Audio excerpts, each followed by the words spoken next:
Hello and welcome to Morningstar. I'm Emma Wall and I'm joined today by Senior Fund Analyst Muna Abu Habsa to talk about Morningstar's new sustainability rating.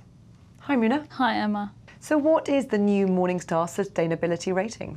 So the Morningstar sustainability rating gives investors a way to evaluate funds based on the sustainability profile of the underlying holdings. People generally have become increasingly mindful of environmental issues such as climate change, but also the way companies treat their workers and their corporate social responsibility. And in the investment world, we categorize these under environmental, social, and governance issues, or ESG.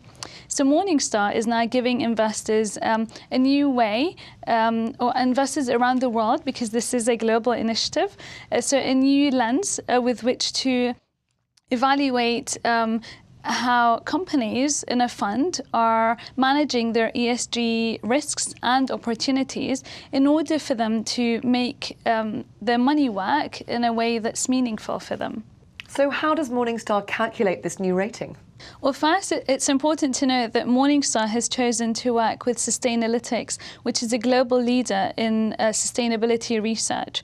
Now, the rating itself calculating it is a two-step process. So initially, each fund is given a portfolio ESG score, which is a weighted average of Sustainalytics company-level ESG ratings.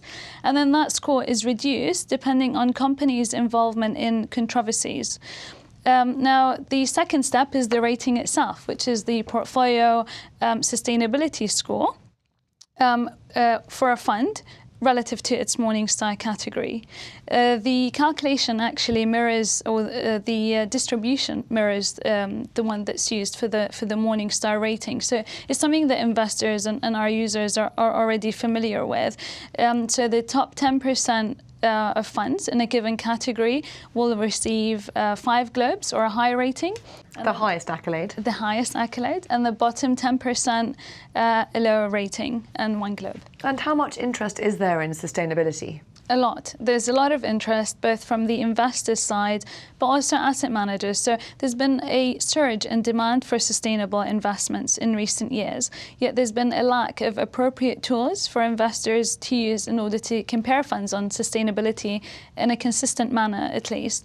And then from the asset managers side, most of them now incorporate ESG into their investment processes. And their interest is very much value-driven because, increasingly they recognize the impact of sustainability issues on companies' bottom line. Are the companies that care are the companies that will be around for 10, 20, 30, 40 years? Yes, so advocates of sustainable investing actually believe that, they have an edge over conventional funds because they believe that they're investing in businesses that are there to stay for the long run. And what about those funds that already claim to be ESG aware? Yes, well, the rating will help investors assess how an intentional ESG fund is living up to its mandate. It will raise questions on fund managers' ESG processes and their thoroughness and diligence. But also on that point, funds that are fundamentally committed to ESG investing make up a very small part of the investment universe. So actually, only about 2% of funds globally are mandated to be ESG. And so the rating will help reveal non-intentional ESG funds that score well. Muna, thank you very much. Thank you, Emma. This is Emma Wall for Morningstar. Thank you for watching.